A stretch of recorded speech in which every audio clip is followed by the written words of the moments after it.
Do you love watching TV? Do you want to improve your French? In this video, I'm going to tell you how watching French TV shows can drastically improve your spoken everyday French.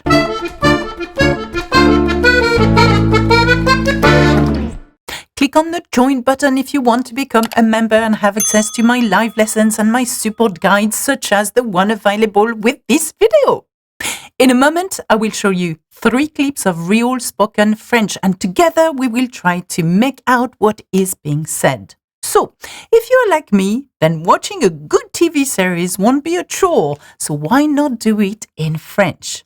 My top tip for using French TV shows to help improve your level of French is no matter what your level is, watch it in French with subtitles on. If your level is high, it will help with your pronunciation and you will be able to see how words are supposed to be written. However, if you're only just starting, there is no shame in watching it in French with English subtitles or whatever your native language is. It will still help you connect words with their meaning and allow your ears to get used to the language and what it sounds like in real life. Did you know you can actually reduce the speed on Netflix shows, which might help you if you struggle with fast spoken French? This will improve your listening and reading skills. So, I have selected 3 French series for you to practice those skills. Let's have a look at a clip from my series number 1, which is Call My Agent. Call My Agent on Netflix, also known as 10% in French, is a comedy following a talent agency in Paris. At first glance, it is quirky, fun, and light-hearted, but the characters and their complex storylines are really interesting. There are also nice shots of Paris. In French, we call cinema the septième art, septième art or 7th art.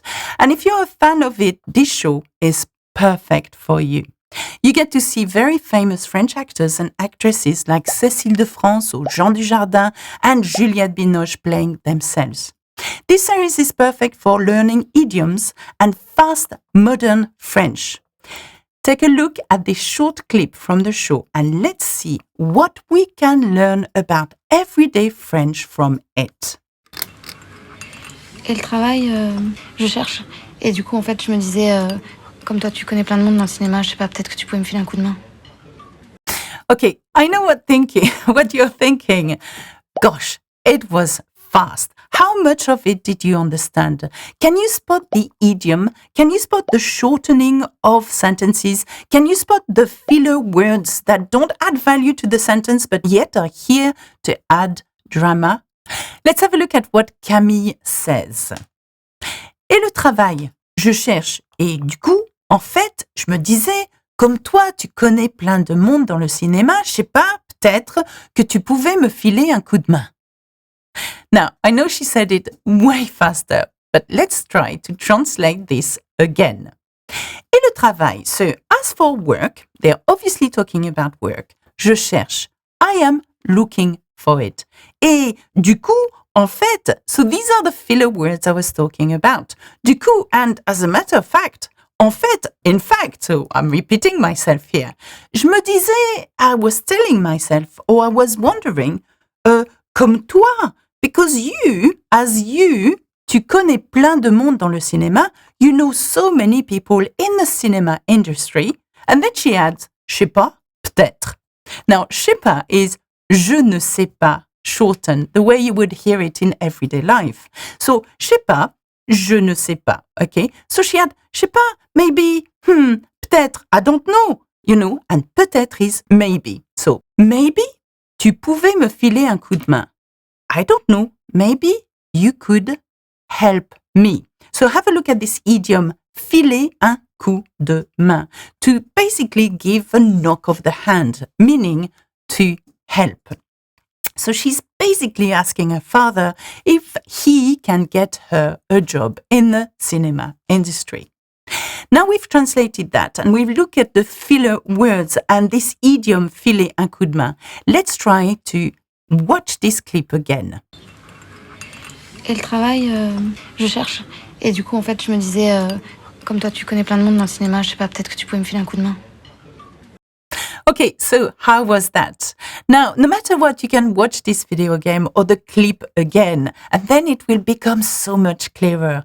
The French itself is not complicated. So read the subtitles and see whether you can match it with what is being said.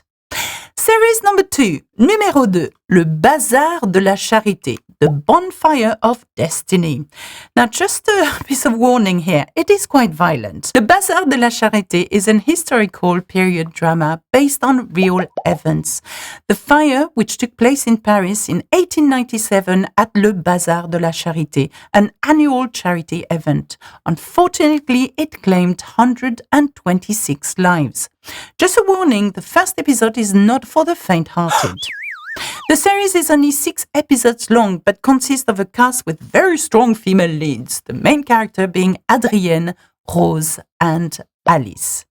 What is interesting about the show is that you get to know more about the condition of women in France at the time. In terms of learning, this series is good because the characters seem to articulate more and speak slightly slower.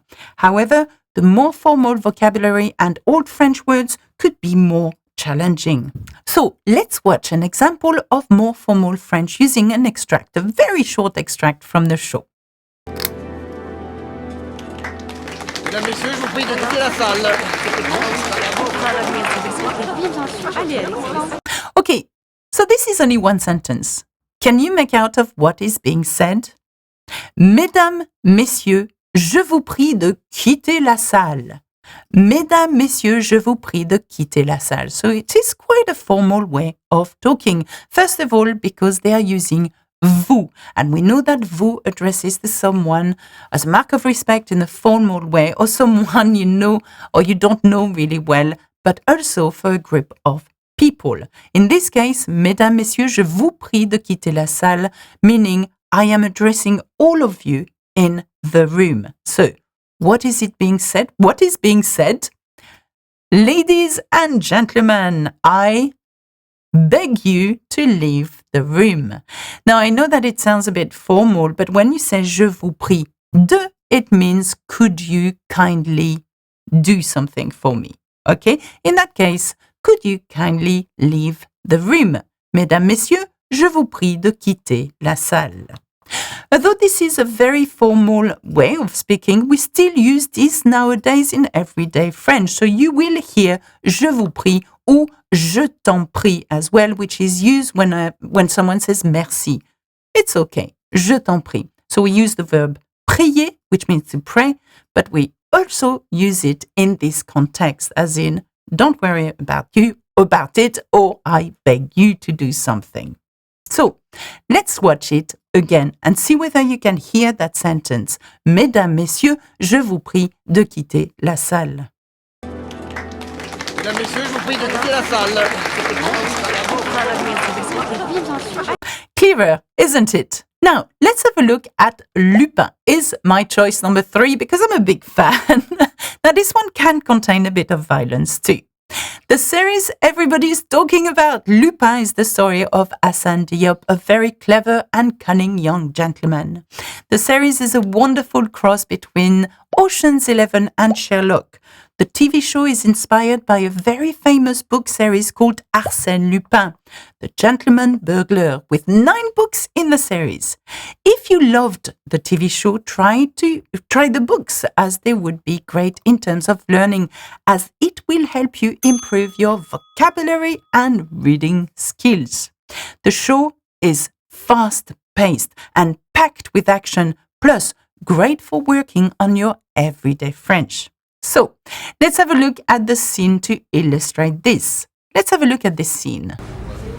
Figure-toi que j'ai un job. Un job? Mais c'est formidable ça. Félicitations. Merci. Et c'est quoi? Faut que je devine, donc c'est très compliqué et ça va pas durer très longtemps, ça? Oui, bon, comme d'hab. So, how much of it did you understand? It was short, but so much is said in a short amount of space. Here is what is being said. Hassan Diop says, figure-toi que j'ai un job. Now, figure-toi. I mean, you'll be amazed to hear or to know that I have a job. So we use the word job, by the way, as an everyday French for work, okay? And job, but also you could say un boulot. That's another slang word for job. And then his ex-wife says, un job? Mais c'est formidable, ça. I think she's being quite sarcastic.